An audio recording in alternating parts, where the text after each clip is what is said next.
नमस्कार, आप सुन रहे हैं सनातनी आवाज़ और मैं हूं आपके साथ तनु शर्मा। दोस्तों, आप सबका स्वागत है। आज सनातनी आवाज़ में हम बात करेंगे शारदीय नवरात्रि 2025 के बारे में। जानेंगे इसकी तारीख, शुभ मुहूर्त, देवी पूजन के नियम और कैसे आप हर दिन माँ दुर्गा के 9 स्वरूपों की आराधना करके अपने जीवन में सुख, शांति और समृद्धि ला सकते हैं। तो चलिए शुरू करते हैं। नवरात्रि 2025 कब है? इस साल शारदीय नवरात्रि 2025 की शुरुआत सोमवार 22 सितंबर से हो रही है।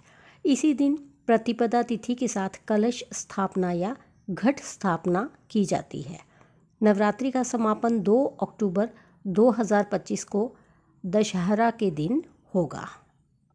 ये नवरात्रि माँ दुर्गा के 9 रूपों की उपासना के लिए सबसे प्रमुख मानी जाती है, जो आश्विन मास के शुक्ल पक्ष में आती है। घट स्थापना का शुभ मुहूर्त। घट स्थापना के दिन सबसे ज़रूरी है शुभ मुहूर्त में पूजा करना।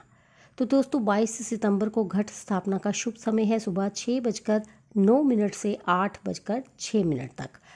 इस समय कलश स्थापना करने से माँ दुर्गा की विशेष कृपा प्राप्त होती है। आप चाहें तो मध्याह्न मुहूर्त 11:49 से 12:38 में भी कलश स्थापित कर सकते हैं। ध्यान रखें कि घट स्थापना एक विशेष विधि से की जाती है, जिसमें साफ सफाई, पूजा की थाली, नारियल, लाल वस्त्र और मिट्टी में जौ बोने का महत्व है। दोस्तों, इस बार इस वाहन पर सवार होंगी माँ दुर्गा। हर बार नवरात्र में देवी अलग अलग वाहन पर आती हैं और उस वाहन के हिसाब से अगले 6 महीने की स्थिति का अंदाज़ा लगाया जाता है। इस बार माँ दुर्गा हाथी पर विराजमान होंगी। हाथी धन, समृद्धि और ज्ञान का प्रतीक होता है। हाथी बृहस्पति देव का वाहन है और जो ज्ञान और समृद्धि देता है। इसलिए इस बार अगर आप माँ की पूजा करेंगे तो आपको धन और ज्ञान दोनों की प्राप्ति होगी। ये आने वाला समय लोगों के लिए खुशहाली और समृद्धि लेकर आने वाला है। हाथी पर देवी का आगमन हमारे लिए बहुत अच्छा है। इससे जीवन में धैर्य, आनंद और सुख शांति बढ़ेगी। शारदीय नवरात्र का महत्व क्या है?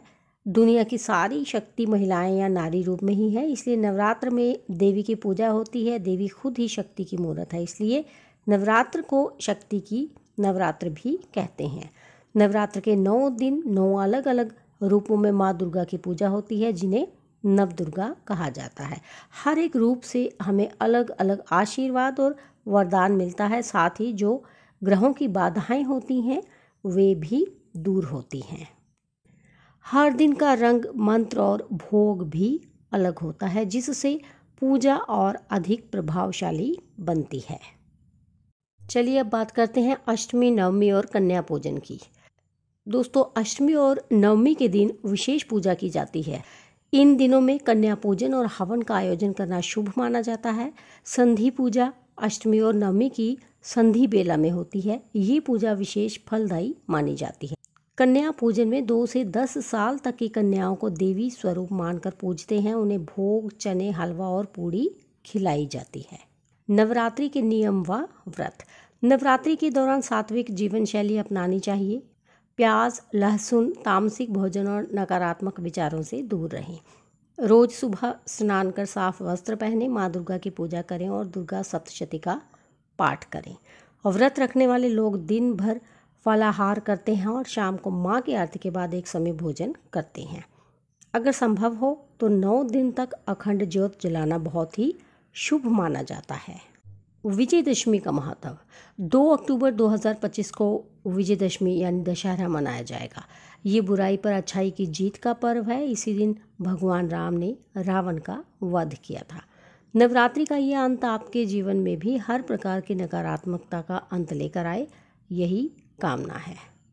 दोस्तों, अगर आपको ये जानकारी पसंद आई है तो वीडियो को लाइक और शेयर करें और चैनल को फॉलो ज़रूर करें, ताकि आपको आने वाले धार्मिक पर्वों की पूरी जानकारी मिलती रहे। जय माता दी। इसके साथ ही मुझे दीजिए अनुमति, फिर मिलती हूँ। धन्यवाद।